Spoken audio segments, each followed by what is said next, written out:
दुपार झालेली आहे आणि आजची जी रेसिपी आहे, माझं सगळं आवरून झालंय मस्तपैकी। आजची जी रेसिपी आहे ती म्हणजे उन्हाळ्यासाठी थोडंसं थंड, थोडंसं पौष्टिक, भरपूर कॅल्शियम त्याच्यातून आपल्याला मिळतं असे नागलीच्या पिठाचे लाडू, नाचणी म्हणतं कोणी, रागी म्हणतं कोणी, तर नागलीच्या पिठाचे लाडू अतिशय छान लागतात, सुंदर लागतात आणि अतिशय पौष्टिक, भरपूर कॅल्शियम आपल्याला त्याच्यामधून मिळतं अशी रेसिपी म्हणजे नागलीचे लाडू कसे करायचे ही तुमच्याबरोबर मी आज शेअर करणार आहे, अगदी सोप्या पद्धतीने। चला, लहान मुलांना सुद्धा नागलीचे लाडू खूप आवडतात आणि असं पाहिल्यावर मुलं नाही म्हणतात, तर त्याचा रंग असतो चॉकलेटी। माझ्याकडे माझी 2 छोटी मुलं आहेत आणि अजून कोणी छोटी मुलं आली आणि त्यांना जर सांगितलं की चॉकलेटचा लाडू आहे तर मुलं आवडीने खातात आणि खरंच तो लाडू खूप छान लागतो। सोप्या पद्धतीने तुमच्याबरोबर शेअर करते नागलीचा लाडू कसा करायचा ते। चला, मस्तपैकी पौष्टिक, कॅल्शियम भरपूर असणारे नागलीच्या पिठाचे लाडू कसे करायचे ते बघूया। आता त्याच्यासाठी लागणारं साहित्य आहे, हे आहे नागलीचं पीठ, हे तूप लागणार आहे। एवढं तूप आपल्याला वापरायचं नाहीये, जसं लागेल तसं घेणार आहोत। थोडासा गुळ, साखर, 1 वाटी आपल्याला कणिक लागणार आहे म्हणजे गव्हाचं पीठ, आणि ही वेलची पूड मी करून घेतली आहे। साखरेमध्ये साखर टाकून आपण बारीक करून घेतो, कारण डायरेक्ट वेलदोडे मिक्सरला निघत नाहीत। चमचाभर साखरेमध्ये वेलदोडे बारीक करून घेतले आहेत। आता हे अर्धा किलो नागलीचं पीठ आहे, अर्धा किलोच्या अंदाजाने थोडासा गुळ, साखर, गुळ आणि साखर मी घेणार आहे, फक्त साखर नाही घेणार आहे, ते मी घेतलेलं आहे अंदाजाने। तुमच्या चवीनुसार तुम्हाला कितपत गोड आवडतं तेवढं तुम्ही घ्यायचंय। 1 वाटी कणिक आणि वेलची पूड, तूप लागणार आहे।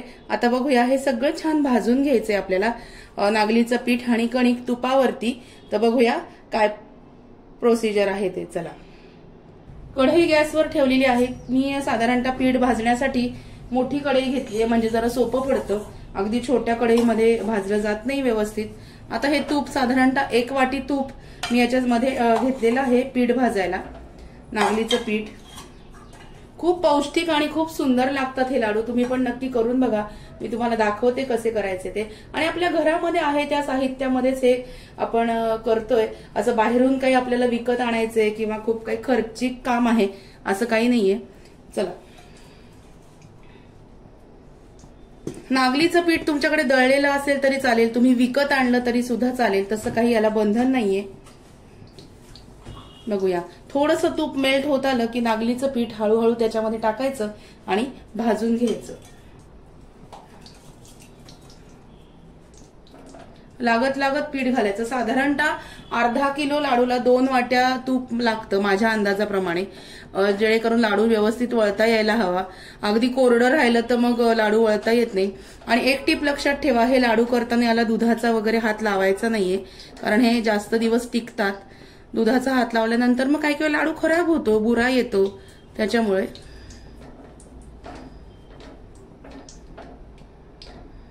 असा तुपाचा जर खडा असेल ना तर तसं उचटण्याला धरायचा आणि असा साईडने असा फिरवायचा, की ते गरम याने तर पटकन वितळलं जातं। हे बघ, आणि मग ते तूप विरघळायपर्यंत वाट बघावी लागते ना आपल्याला।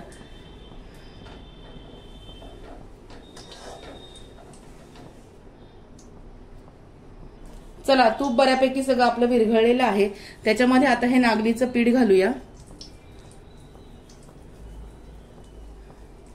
आणि ते छान पैकी मीडियम आचेवरती भाजून घेऊया। नागलीच्या पिठामध्येच हे गव्हाचंही पीठ आपण याच्यामध्ये घालायचं आणि एकत्र भाजून घ्यायचं। भाजायला मात्र उचटणंच लागणार आहे, दुसरं काही घेऊ नका, उचटण्याने छान भाजलं जातं।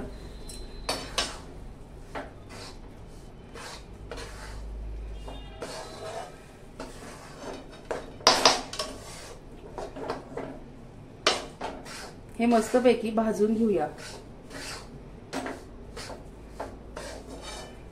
हळूहळू भाजायचं, छान मोकळं मोकळं व्हायला लागतं आणि नागली भाजले की पण एक छान मस्तपैकी खमंग वास येतो। तोवर हे भाजून घेऊया आणि मग मी बोलते तुमच्यासोबत। बघा, हे पीठ आता मी मस्तपैकी छान भाजत आलंय, मऊ मऊ व्हायला लागतं, जसं आपण बेसन भाजतो की नाही तसंच भाजायचं, पण खमंग भाजायचं, अर्धवट नाही भाजायचं। ही अशी कढई आणि लडफड करायची नाही, कढई स्वच्छ हवी पीठ भाजताना। गॅसवर काही काही वेळेस खूप उडतं, तसं करायचं नाही, हळूहळू करायचं पण निगुतीने करायचं।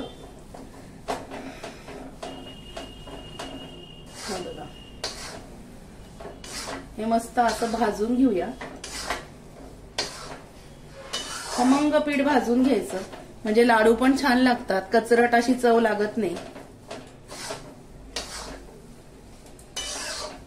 अशा पद्धतीने छान भाजायचं आणि भाजायला लागलं की आपल्याला कळतं ना की आता हे भाजलं गेलंय, हे आपल्याला बरोबर समजतं. आता हे पक्क भाजून घेऊया. हे बघा, हे पीठ मस्तपैकी भाजलं गेलंय तुपावर. असं लागतंय का कढईला? नाही, मग ते भाजलं गेलंय छान. कढई आपली एकदम छान स्वच्छ आहे.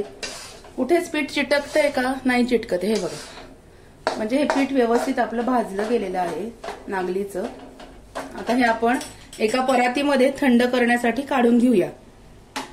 ही परात मी घेतलेली आहे.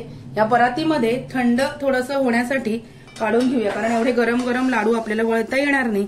हे थोडंसं गार होऊ द्यायचं. आणि आपण जसे बेसनाचे लाडू वळतो तसे हे लाडू हळूहळू वळायचे. इतकं व्यवस्थित भाजायचं की कढईमध्ये आपण काही केलंय की नाही हे जाणवायला नको.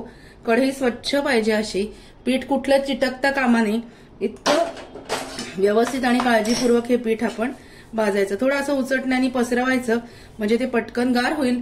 पंख्याखाली एक 10-15 मिनिटांमध्ये पीठ गार होतं. पीठ गार झाल्यानंतर हळूहळू आपण याचे लाडू कसे वळायचे ते बघूया. जे पीठ आहे मी डायनिंग टेबलवर आणून ठेवलं होतं, कारण वरती फॅन आहे त्याच्यामुळे थंड करण्यासाठी. आता पीठ थंड झालेलं आहे. थंड म्हणजे लाडू वळण्याजोगं झालंय. याच्यामध्ये घालूया ही पिठी साखर. लागत लागत घालायची, एकदम टाकायची नाही. आणि हा थोडासा गूळ आणि ही जी वेलची पावडर आहे, ही वेलची पावडर, हे एवढं आपण याच्यामध्ये टाकून घेऊया. हे छान उचटण्याने मस्त एकत्र करायचं.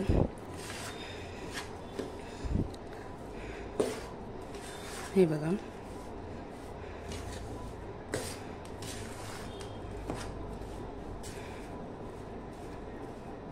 आणि मग तुम्हाला जर वाटलं नंतर फार कोरडं वाटतंय तर मग तुम्ही थोडं थोडं तूप टाकू शकता. पण मी बेतानी आणि अंदाजाने टाकलेलं आहे. कधी कधी होतं असं करताना थोडं मागे पुढे होतं, अंदाज काही काही वेळेस चुकतो, तर मग तुम्ही नंतरून तूप पण टाकू शकता.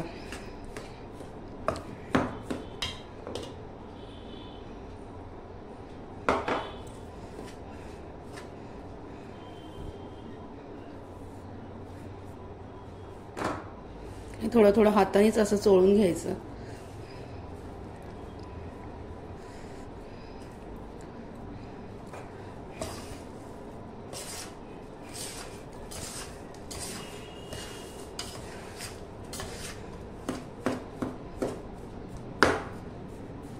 लहान मुलांसाठी स्पेशली खूप छान रेसिपी आहे आणि खरंच खूप पौष्टिक आहे. भरपूर कॅल्शियम मिळतं.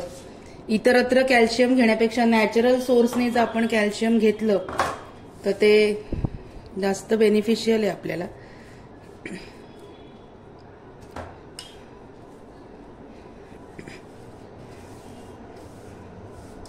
हे सगळं छान असं मस्तपैकी कालवून घ्यायचं. सगळं साखर व्यवस्थित त्या पिठाला लागायला पाहिजे.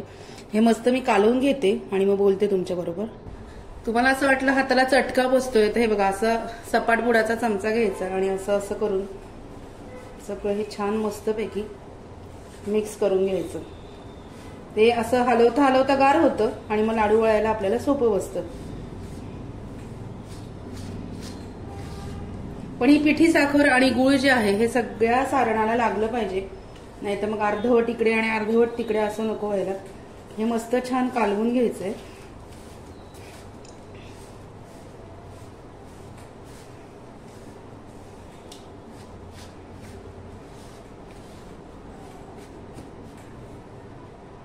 चला, पीठ मस्तपैकी लाडूचं सारण छान वळलं गेलंय, मळलं पण गेलेलं आहे. लाडू हातावर घ्यायचा आणि असं असं वळायचा. तुम्ही याच्यामध्ये ड्रायफ्रुट्स टाकू शकता, पण मी शक्यतो जेवढं साधं करता येईल तेवढं साधं करत असते. खूप जास्त चोचले करत नाही आणि जेवढं साधं करू तेवढं हलकं, पचायला सोपं असतं म्हणून. आता तुम्हाला जर वळताना वाटलं की कोरडं आहे तर मग तुम्ही थोडंसं याच्यामध्ये तूप घालू शकता. हे बघा, मी तुम्हाला लाडू वळून दाखवते. अतिशय सुंदर आणि पौष्टिक असे हे लाडू लहान मुलांना तर अतिशय सुंदर असतात. हेल्दी रेसिपी आहे. इतरत्र आपण काही काही बाहेरचं खातो, त्याच्यापेक्षा अतिशय उत्कृष्ट आणि उत्तम, भरपूर कॅल्शियम. नाही तर आजकाल लहान मुलांना सुद्धा कॅल्शियम सप्लिमेंट मेडिकली द्यावे लागतात, पण हे नॅचरल सोर्सनी जर आपण घेतलं तर that will be more beneficial. हे बघा, हे असे लाडू आणि इतके सुंदर वळले जातात. काही तुपाचा वगैरे हात लावावा लागत नाही. तुम्हाला अगदीच जर वाटलं कोरडं आहे तर मग तुम्ही तूप लावू शकता. आता हे लाडू असे छान मस्तपैकी वळून घ्यायचे आणि थोडे फॅन खाली ठेवायचे जरा, म्हणजे ते काय होतात, छान बाइंड होतात, बांधले जातात मस्त. हे बघा किती भराभर वळले जात आहेत बघा, अजिबात वेळ लागत नाही, काही नाही. मस्त. आता हे लाडू वळून घेते सगळे आणि मग तुमच्याशी मी बोलते परत.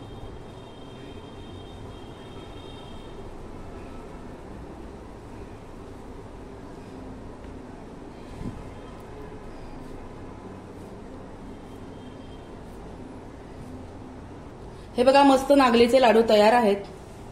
हे बघा काय सुंदर झालेत. तुम्ही पण नक्की करून बघा. आजची रेसिपी तुम्हाला कशी वाटली ते मला नक्की कळवा. रेसिपी आवडली असेल तर व्हिडिओला लाईक करा, शेअर करा, सबस्क्राईब करा. भेटूया अशाच नवीन व्हिडिओमध्ये नवीन विषयाबरोबर उद्याला. तोपर्यंत तुम्ही एकदम छान पौष्टिक असे लाडू करून बघा आणि नाहीतर माझ्याकडे या. चला बाय बाय. बाय.